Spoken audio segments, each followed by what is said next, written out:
এই দেশে আদালত আছে, আইন আদালত আছে, আদালতে বিচারপতি সাহেবান বিচার করে থাকেন, সব আছে। কিন্তু এই কথাটা না বললেই নয়, তিক্ত বাস্তবতা হলো এই বিচার ব্যবস্থার মূল কথা হলো এই, টাকা আছে যার বিচার আছে তার, টাকা নাই যার বিচার নাই তার। এটা আপনারা কতটা বুঝেন আমি জানি না।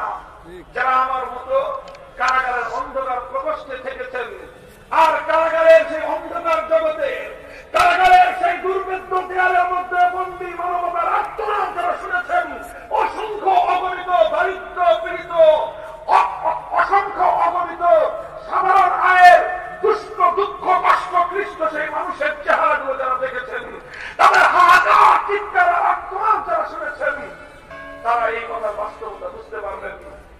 মনে করেন যে একটা অপরাধ করেছে 4-5 জনে মিলে, 4-5 জনকে পুলিশে ধরলো, যে কোনো ভাবে ধরা পড়লো। 4-5 জনের মধ্যে মনে করেন 2 জন হলো শিল্পপতির ছেলে, আর 3 জন হলো ঠেলাগাড়িওয়ালা রিক্সাওয়ালার ছেলে।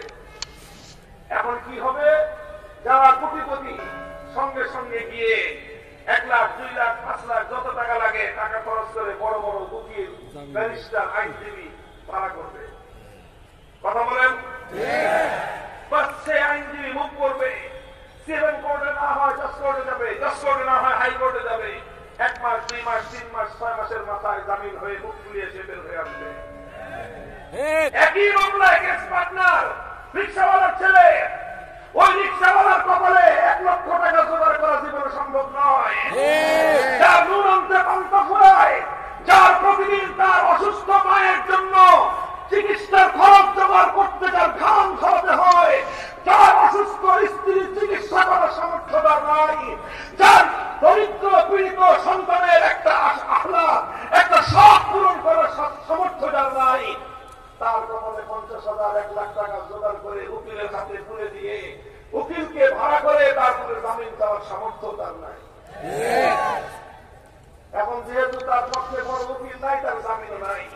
মাসের পর মাস কেটে যায়, বছর পেরিয়ে যুগ পেরিয়ে যায়, কিন্তু বড় উকিলও ভাড়াও করতে পারে না, আর তার কপালে জামিনও জুটে না।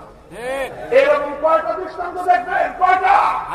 শত শত নয়, হাজার হাজার বন্দী আজ বাংলাদেশের কারাগারগুলোতে প্রায় 70 থেকে 80,000 বন্দী আছে। এই 80,000 বন্দীর মধ্যে অসংখ্য অগণিত বন্দী এমন আছে শুধুমাত্র দারিদ্র্যের কারণে, গরিব হওয়ার কারণে, অর্থনৈতিক অসঙ্গতির কারণে নামজাদা উকিল ব্যারিস্টার ভাড়া করার সামর্থ্য তাদের নাই। অনেকে বলবে গরিব দুঃখীর মামলার ব্যয় বাংলাদেশ সরকার দেয়, এটা দেখা থাকে কোর্টে এবং বিভিন্ন থানার কারণে। কিন্তু জানেন তো, সরকার তো দেয়, কিন্তু কত দামে যে কত টাইম দেয়। সরকারের ওই উকিলকে পাইয়া নিজের মামলা চালাইতে ওই উকিলের পিছনে যে কি পরিমাণ তেল ঢালতে হয়, কেউ যদি সরকারি উকিলের পিছনে পড়ছেন তো তার খবর আছে।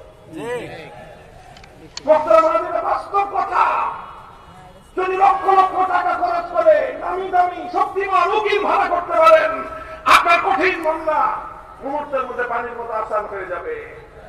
আপনি উকিল ভাড়া করতে পারবেন না, বড় ব্যারিস্টার আপনার পক্ষে দাঁড়াবে না, সাধারণ মামলা আপনার জন্য জটিল হয়ে যাবে। এটাই হলো বর্তমান বিচার ব্যবস্থার সার কথা। যারা বিচার ব্যবস্থার সাথে সম্পৃক্ত আছেন, আমার উপর রাগ করেন না, আমাদের উপর রাগ করেন না। আমি কোন উকিলের বিরুদ্ধাচরণ করি নাই, বলছি কিছু না। উকিলরা একটা পেশা, উকিলদের পেশা, ডাক্তারদের যেরকম ডাক্তারি করা যেরকম পেশা, উকিলদের ওকালতি করা তাদের পেশা। এই পেশায় পেশাজীবী হিসাবে তারা কাজ করে তাদের সংসার চালায়, টাকা পয়সা ইনকাম করে, সহায় সম্পত্তি করে। কাজেই তারা তো মানুষের কাছ থেকে টাকা পেলে কাজ করবে, এটা স্বাভাবিক। সমস্যা তো উকিলদের নয়, সমস্যা ব্যারিস্টারদের নয়, সমস্যা বিচারপতিদের নয়, সমস্যা হলো বিচার ব্যবস্থা। বলবেন সমস্যা বিচার ব্যবস্থার কেন? কারণ এই বিচার ব্যবস্থা মুসলমানদের উপর চাপিয়ে দিয়ে গেছে পশ্চিমা ব্রিটিশ সভ্যতা। এই বিচার ব্যবস্থা ব্রিটিশের প্রবর্তিত বিচার ব্যবস্থা, এই শাসন ব্যবস্থা ব্রিটিশ প্রবর্তিত শাসন ব্যবস্থা। আমরা যে শিক্ষা ব্যবস্থা এখন আমাদের সন্তানদেরকে শেখাই এই শিক্ষাটা শিক্ষা ব্যবস্থা ব্রিটিশ প্রবর্তিত শাসন শিক্ষা ব্যবস্থা, তাহলে স্বাধীন হলো কোথায়? বলেন স্বাধীনতা পেলাম কোথায়? মাটি স্বাধীন হয়েছে, পতাকা স্বাধীন হয়েছে, মানুষ স্বাধীন হয় নাই। মানুষ তো সেদিন স্বাধীন হবে যেদিন ব্রিটিশ প্রবর্তিত বিচার